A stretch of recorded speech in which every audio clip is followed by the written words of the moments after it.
The National League is calling Boreham Wood's name once again. Scunthorpe are on the rise again. The iron is gleaming once more.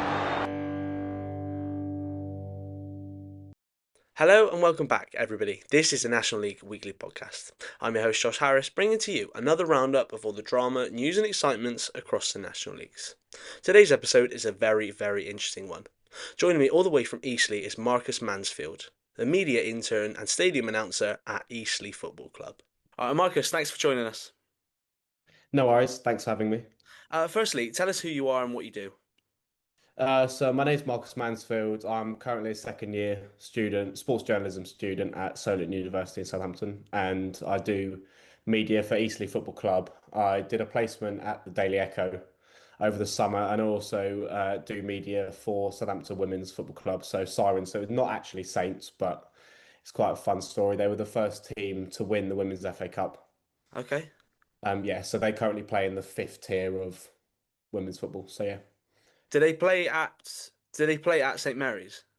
No, they don't. So they've got a couple of grounds. So they're sponsored by Redbridge Community School, which is a local school in Southampton. And so they either play there or they either play at Test Park, which is a Millbrook's ground. Cool. What has your sort of journey through sports media looked like so far? When did it all start for you? So it started for me a few years ago.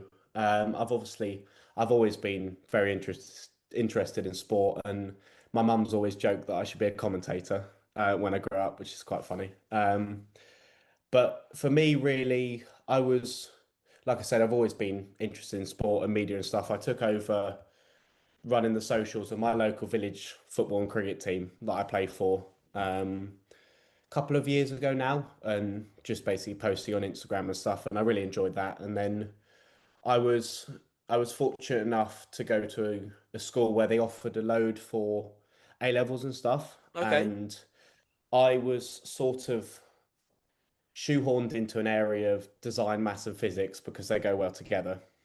However, that just wasn't me and who I am. So I managed to get that changed. I ended up doing English, BTEC sport, and product design because I enjoyed my design but didn't want to really do maths or the physics. So I still kept it in there. And then that's sort of where my love for writing and sport and stuff grew from, basically. So yeah, obviously I've been fortunate enough with that, with the opportunities I've had as a result with my writing and stuff. Obviously being at the Echo for over the summer for a week's placement, I was there helping the journalists on stories, and I ended up writing a couple of articles for the website, and one got published in the paper, which was pretty cool. Brilliant. Yeah. Is that is that sort of Southampton based as well?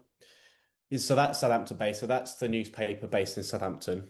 Okay. But they've got it's part of a group of like wider newspaper Right.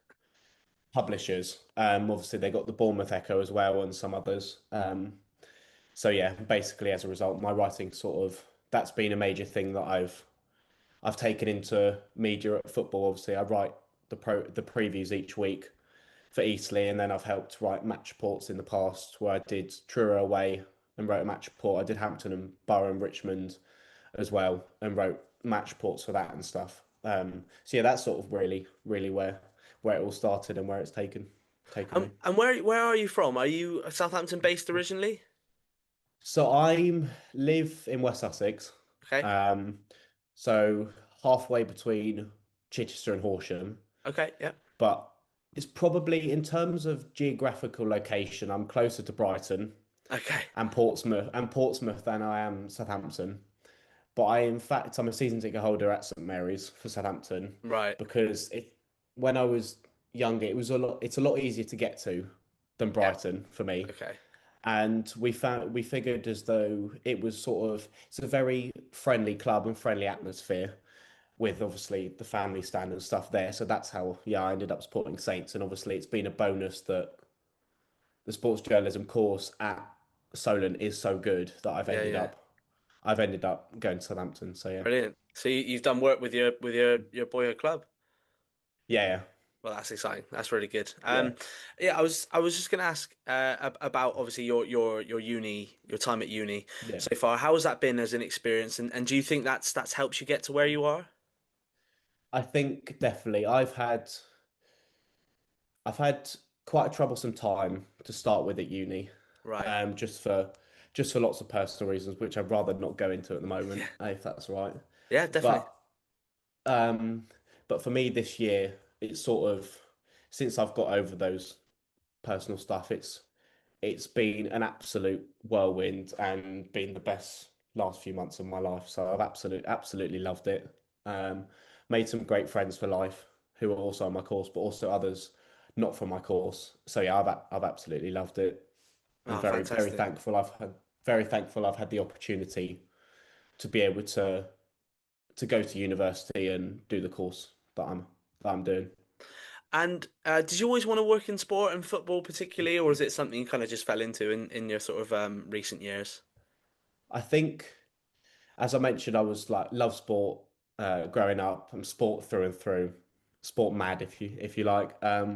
So I think I always saw myself working in sport, but I think obviously football's a major one, the major sport in England. But for me, I think my eventual goal is to work in rugby Okay. and presenting uh, for TNT Sports and stuff on the rugby.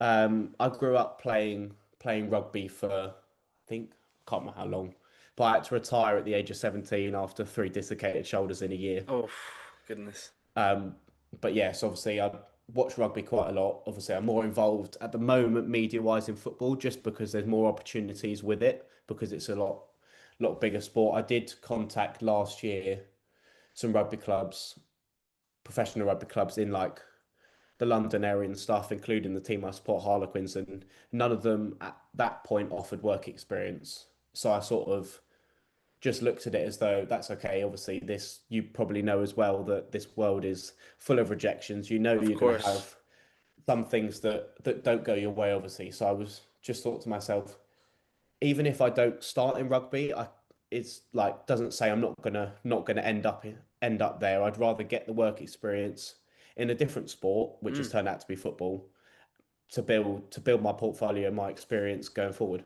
Yeah, brilliant. So as you said there, your long-term goal is actually to move into rugby. Yeah, t tell us more about that. Where would you like this to end up?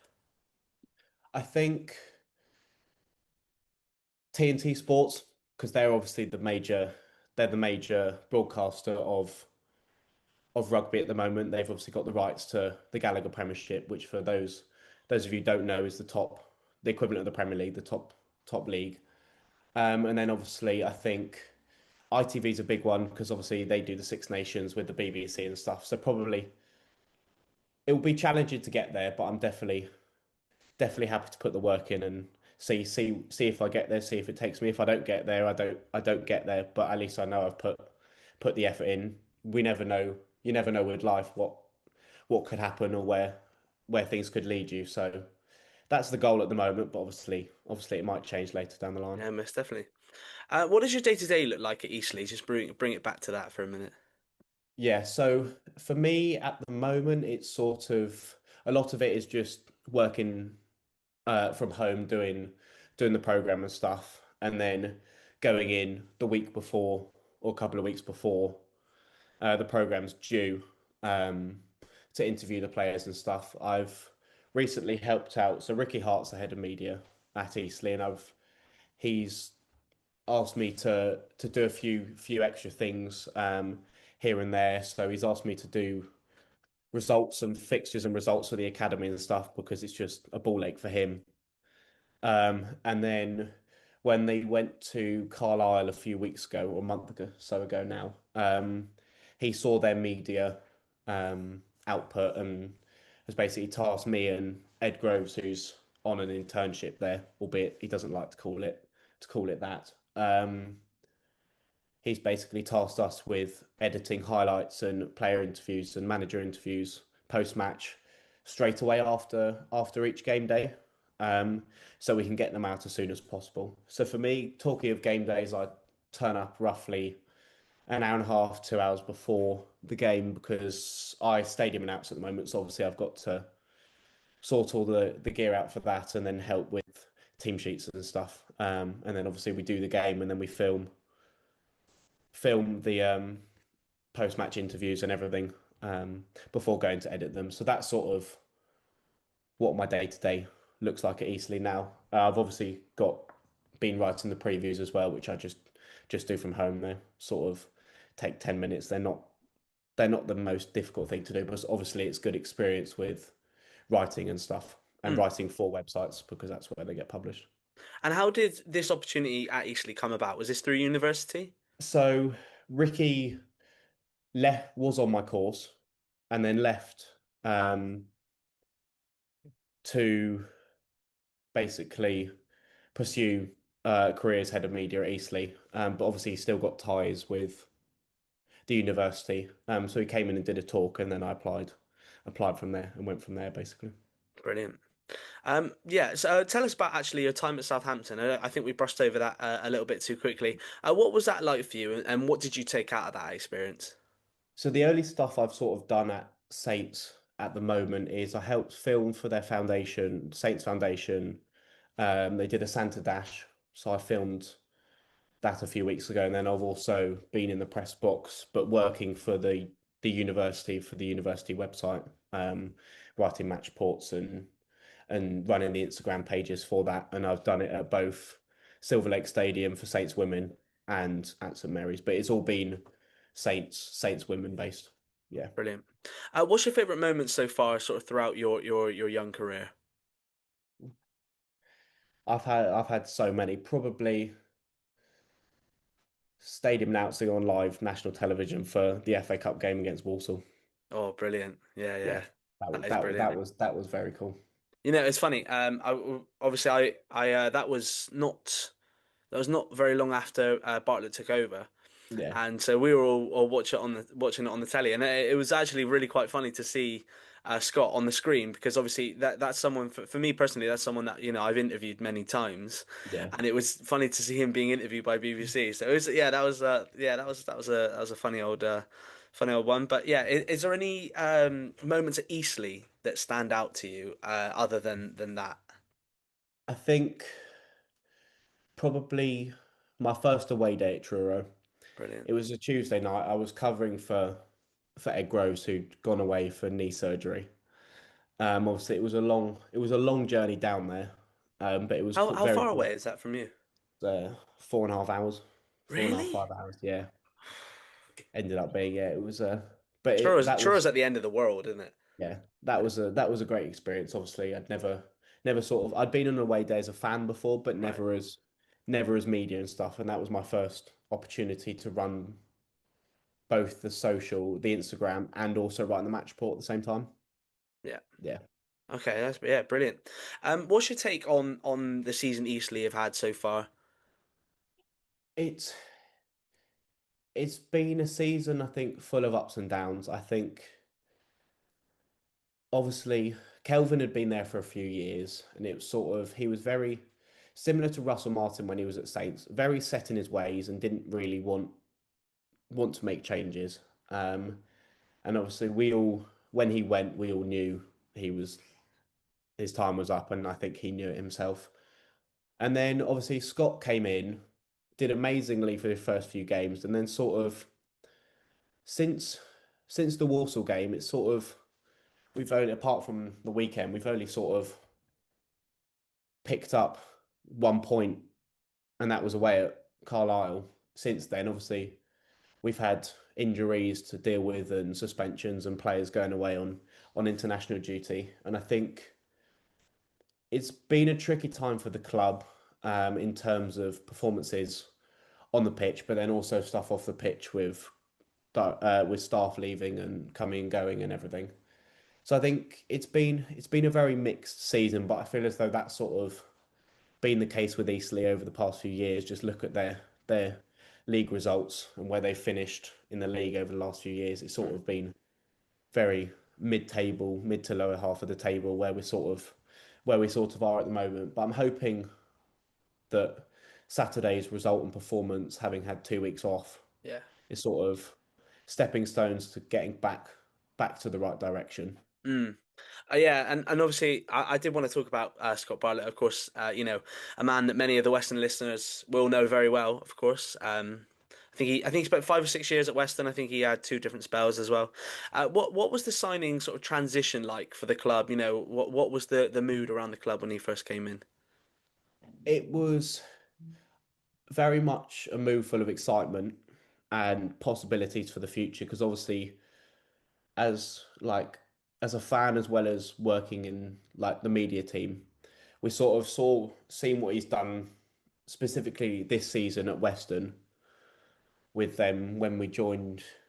Western was second in the table, I think. Obviously, and so I think it was very much an appointment that brought excitement to the club and hope for an uphill turn in form and results and stuff, which did happen to start with. But obviously, there was sort of you always get this in football when you appoint managers from like leagues below, whether they've got the experience Of course, yeah.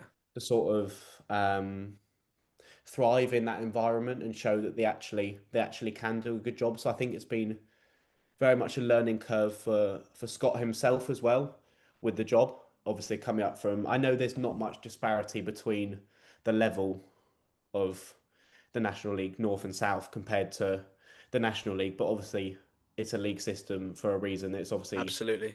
tier 5 versus tier 6, so there's obviously going to be some disparity Mm. between the level. So yeah, I think I think as a club we've been pleased with the appointment. Um, but it was really interesting to see his reaction and post-match interview following the Hartlepool game. I don't know if you saw it, but he was obviously very upset and very angry as a result because we that game we played awfully, Right. so Okay. bad. And then he was like it was one of those situations where he sort of,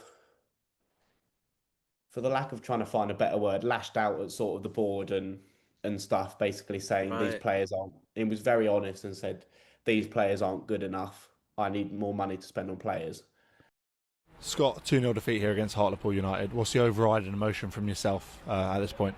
Yeah, I think just realisation that the squad's not as good as I thought it was, or that I hoped it was. Really, I thought that we made some really good progress, but that's easy to do right at the beginning. I think we've got one or two that either can't do it consistently for us, or aren't good enough for the level. We've definitely seen over the last 2 games. We've definitely seen a reaction on the back of that. Okay. And I think the 2 week break between the Rochdale game and the Aldershot game has really helped that because he was able to spend those 2 weeks with the players. They had a load of team building activities as well, but he was also able to work them really hard to get them up to a standard that he believes that they should be at and where the club should be at, if that makes sense. Yeah, and we have alluded to there's been some recent struggles. Obviously since Bartlett came in, there's only actually been 2 wins out of 11 games in the league, Yeah. and obviously from any standard, obviously you would like that to be better. But do you think this is just a case of riding it out? I think I think on this occasion it probably is because he's shown his qualities as a manager.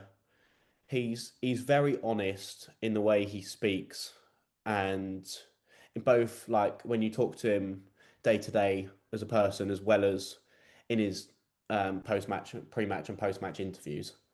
So I think it is sort of a case of trying to ride the wave, and hopefully once we get through this tricky patch and things start to click again, Mm. then fingers crossed it will get better. Who can actually show his qualities as a manager because I don't. There was can't remember who asked it on Saturday, but I think it was someone at Winchester, the guy at Winchester City, no, from Winchester University, who comes to does filming and stuff and interviews the managers and players after the games. But he asked Scott whether Bartlett thinks he's found his best side yet, and Bartlett said he hasn't, and that's part of the problem.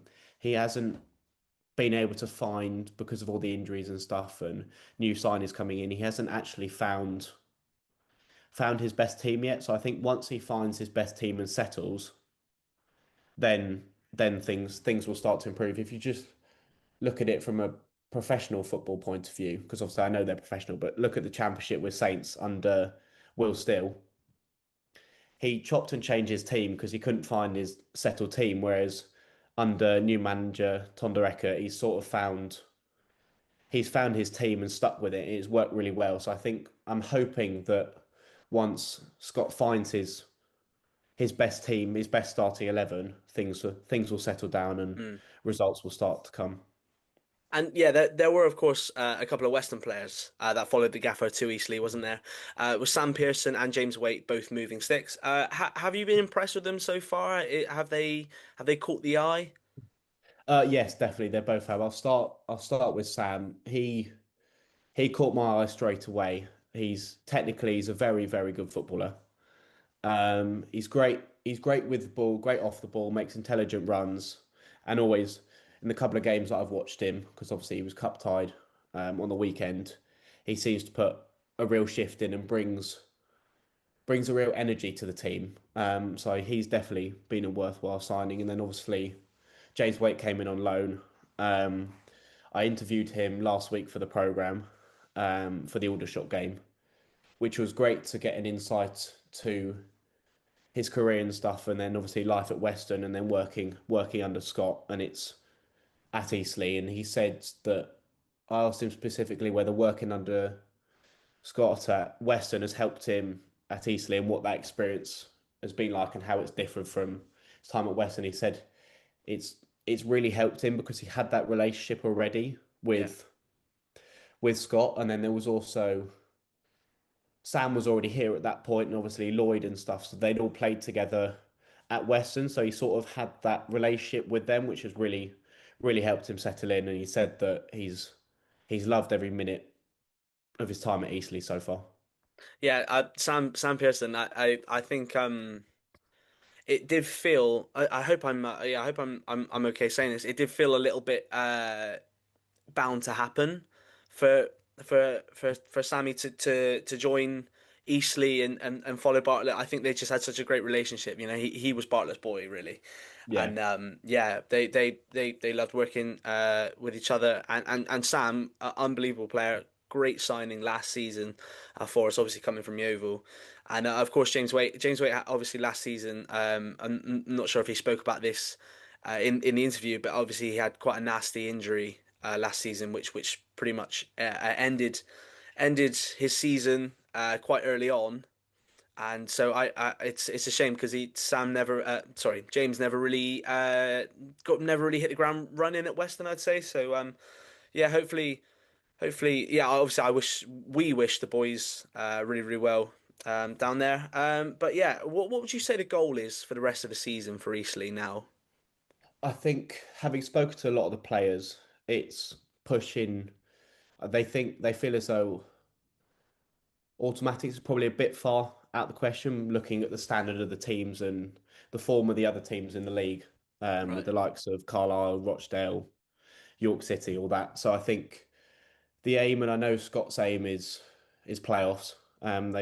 They all think that's sort of still achievable. Personally, I think it is as well, but I think it's only achievable if we sort of settle down over the busy Christmas period and sort of get back to winning games of football in the league.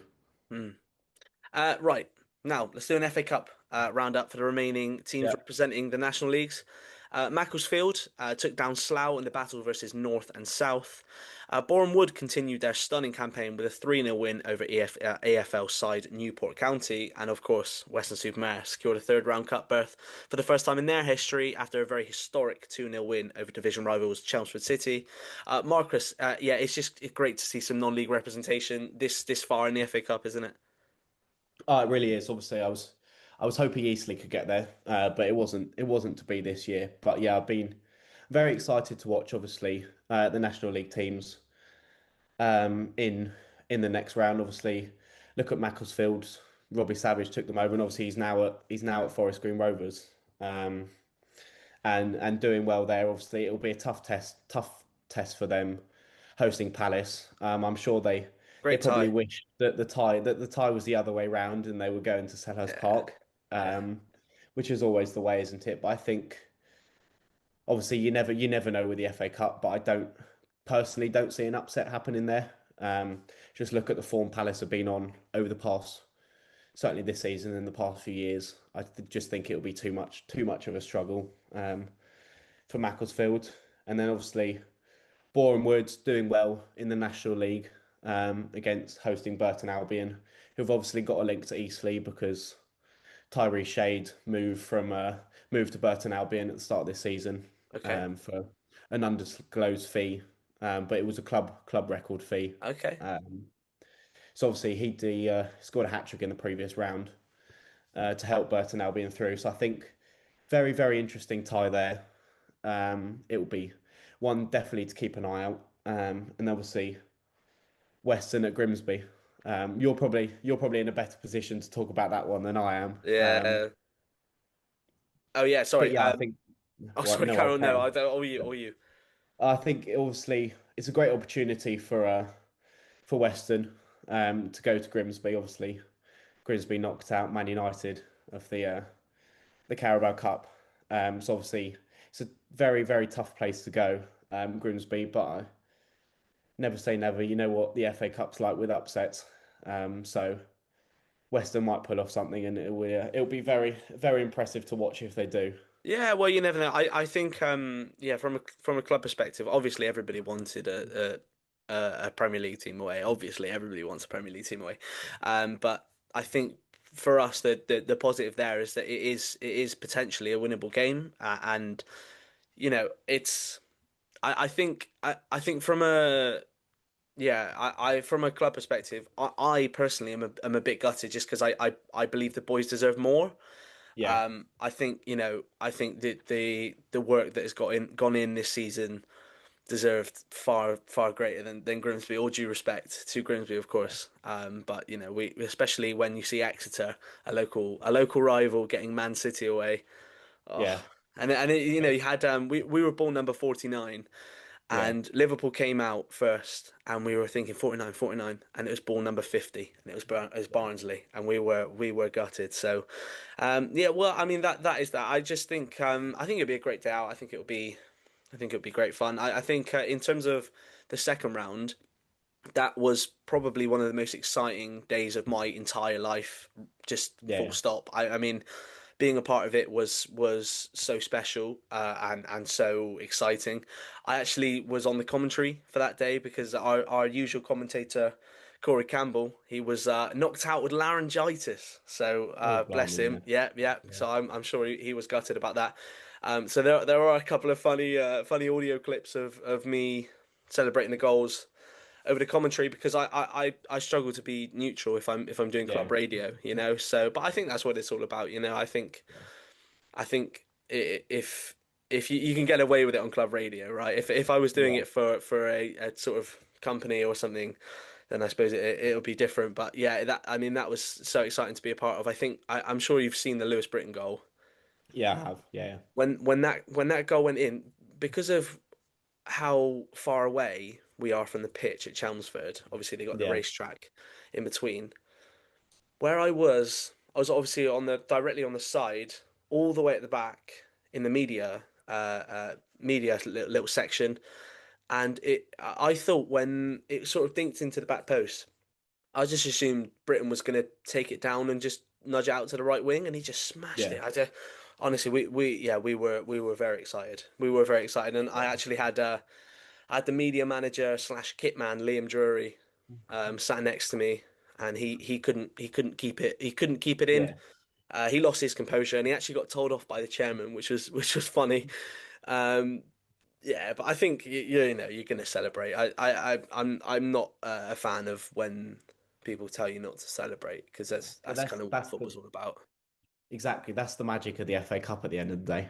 And there you go. I know it's sort of all the players and stuff have been media trained, so they can't let their emotions out. But let the fans and the media team and everyone let their emotions out for it's part and parcel of life, obviously.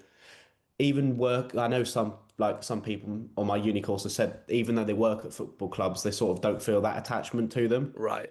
which I think is I think it's sort of a bit pointless at that point because if you're working with the club, for me, it feels as though you should Yeah. sort of have that attachment and then Yeah, yeah. You feel a obviously, part of it, don't you? So yeah, exactly. Yeah.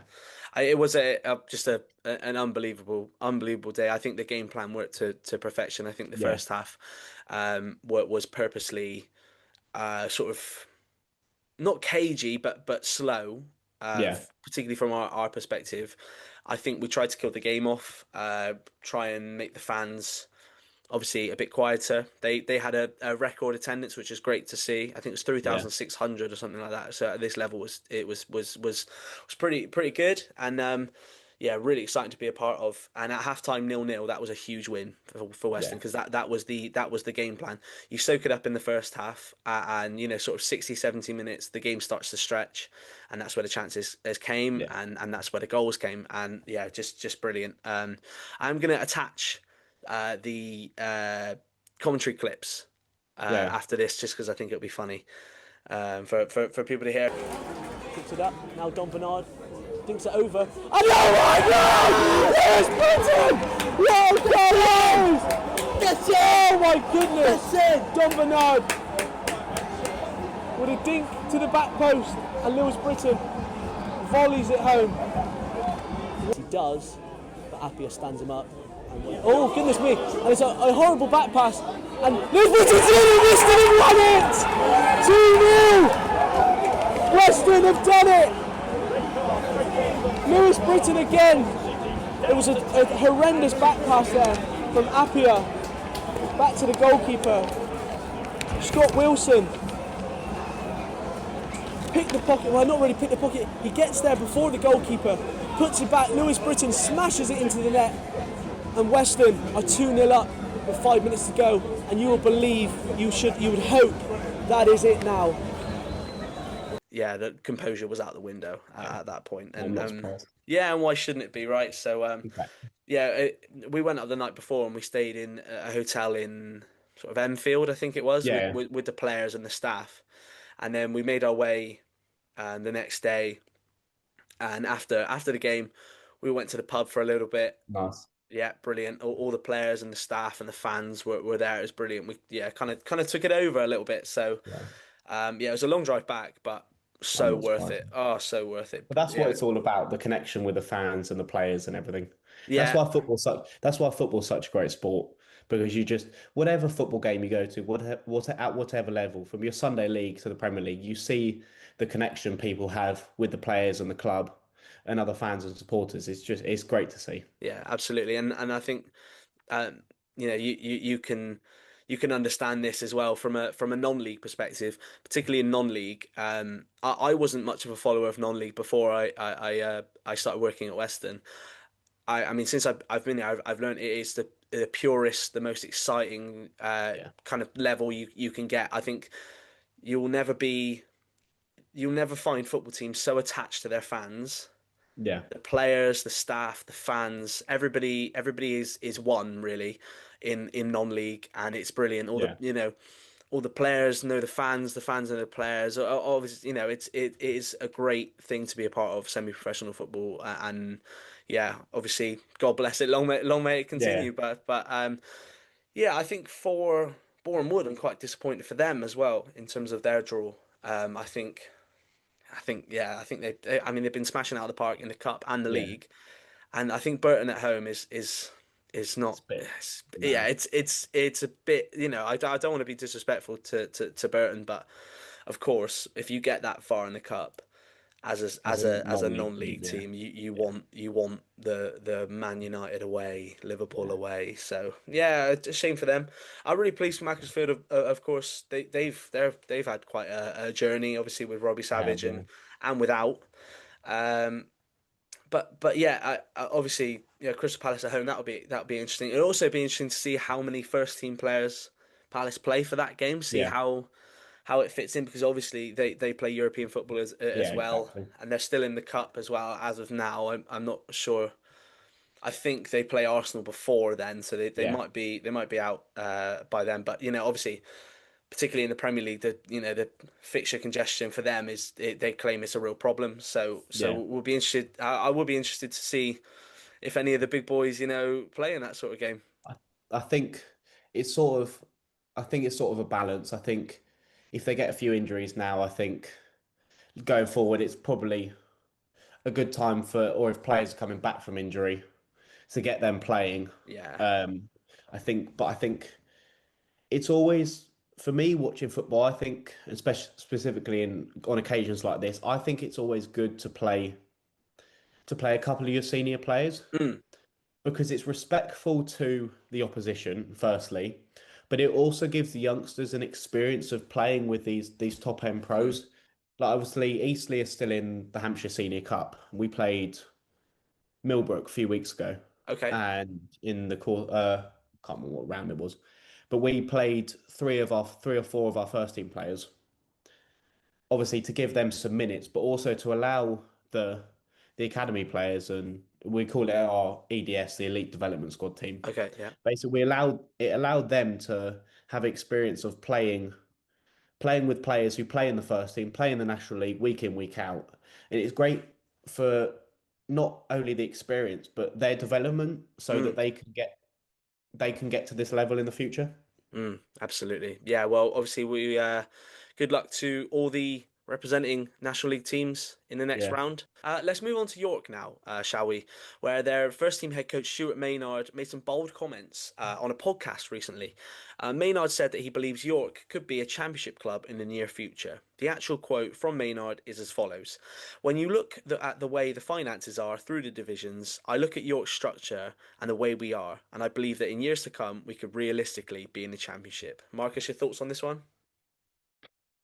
I know you hear a lot of daft things coming out of football players and managers these days, but that's definitely one of the most the daftest things I've ever heard. Obviously, it's not in football. It's not just about finances. Obviously, you can have all the money in the world, but if your team don't gel on the pitch, Yeah, then it's not going to work out. I think yes, they're flying at the moment in and doing really well in the National League, but I think that sort of it's a very unrealistic expectation of yeah. where York City will be. What are your thoughts on it? Do you agree I or do you I see it just differently? think no.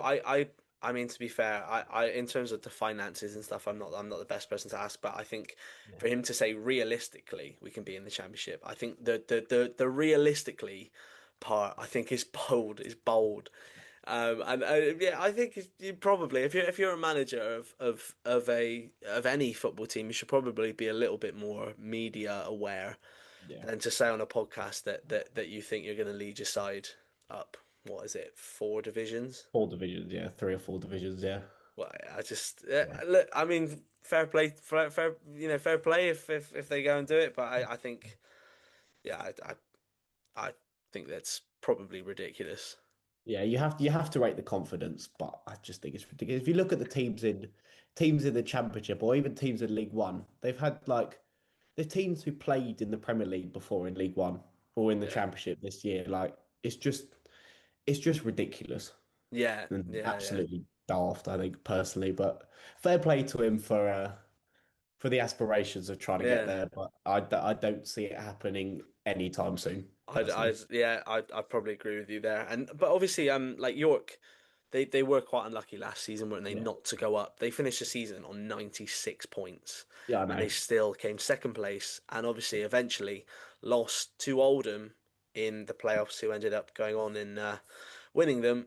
Yeah, to earn 96 points throughout a It's season at any level and then not go tough. up is Not harsh. I think possible. they're probably the strongest example of why the National League is fighting so hard for that. Yeah, The three up campaign. Obviously, um, I'm all for it, and I think so am I.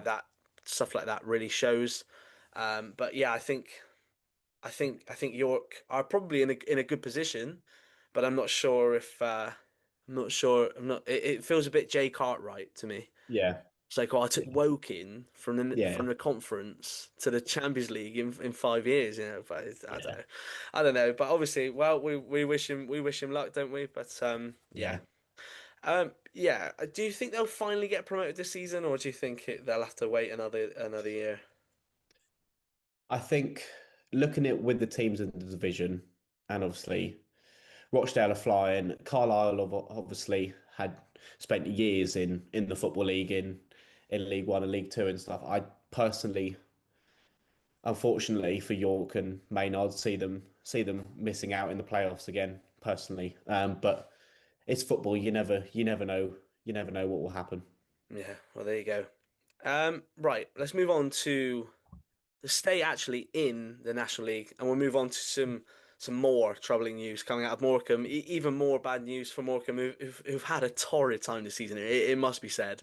Um, Gurpreet Singh Rahal, referred to as the Director of Marketing and Communications of Morecambe's owner Punjab Warriors, is believed by the UK government to be involved in terrorist activities that range from recruitment to financial support and weapons purchasing for Babar Khalsa and Babar Akali terrorist groups. I mean, I don't know what's going on there. His UK assets have been frozen by the Treasury, and he has now been banned as a company director. It's just not really what Morecambe need, is it? No, it's not at all. If you just obviously look at look at what happened to them over the summer, obviously going to administration, missing the first, I think, ended up being 5 games of the National League season. Obviously, they've struggled on the pitch ever since they're 22nd in the table in obviously in the relegation zone, and it's obviously you've got as a football club that's gone through administration. Obviously, you've got all that to deal with and stuff. Yeah, As well as results and performances on the pitch, and obviously to have all this alongside um, is obviously not great for them. And I hope for Morecambe's sake, for both the club, the players, the manager, and their fans, that they get it resolved as soon as possible, and then no one goes near Mister Rahal in the future, because obviously it's not ended well. I know Morecambe have ceased relations with him. Sorry, but I feel as though it's obviously they're always they're always going to be linked to it. It's something that they can't get away from. hard So to escape the yeah, terrorism I'm just hoping they can allegations. Yeah, sort of get it resolved as quickly as possible, because it's horrible to see football clubs go into administration.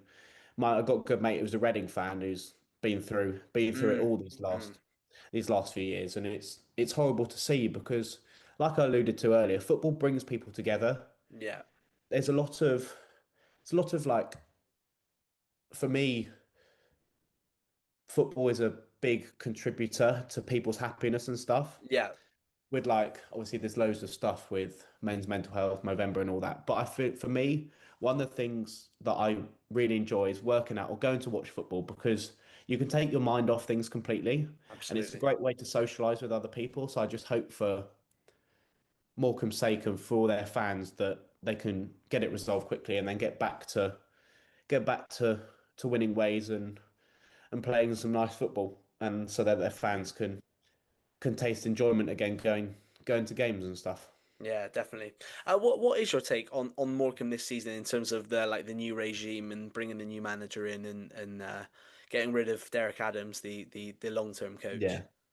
I think it was always going to be tricky for them, and that has shown. Obviously, missing the first 5 games is a real issue anyway. But when you're sort of changing ownership, changing manager and stuff, and then the players have got to all adapt and gel, I think, yeah, they went into this season with 5 registered players or something, I heard.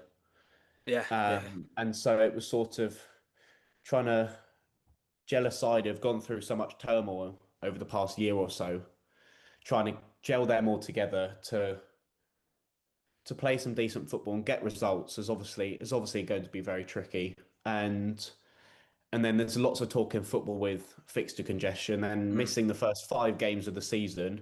They've got to yeah. they've got to fill those games It's gonna in be a lot of games. Yeah, in during the rest of the season. So it's going to be a lot of games for them.